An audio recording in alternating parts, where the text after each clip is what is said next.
One of the most influential and important figures in the history of Japanese professional wrestling has died.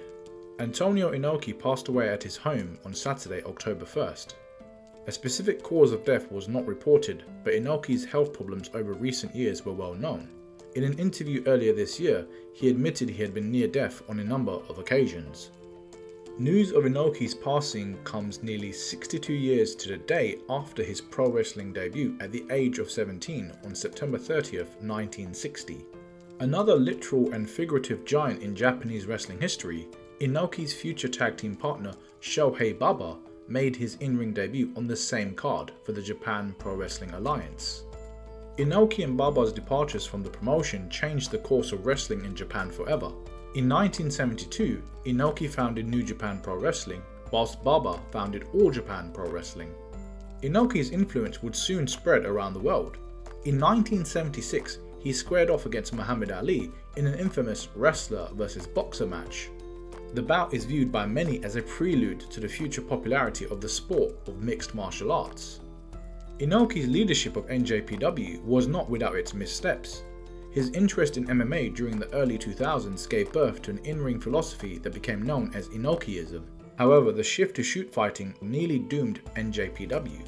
And in 2005, Inoki sold his stake in NJPW and stepped away from the company.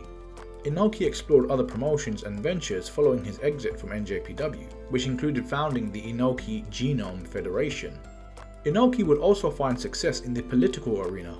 He served 2 terms in the House of Councillors and was first elected in 1989. During that term, he notably travelled to Iraq, where he met with Saddam Hussein and successfully negotiated the release of a group of Japanese hostages. A failed re-election bid would see Inoki leave office, but eventually returning after being elected to a new term in 2013.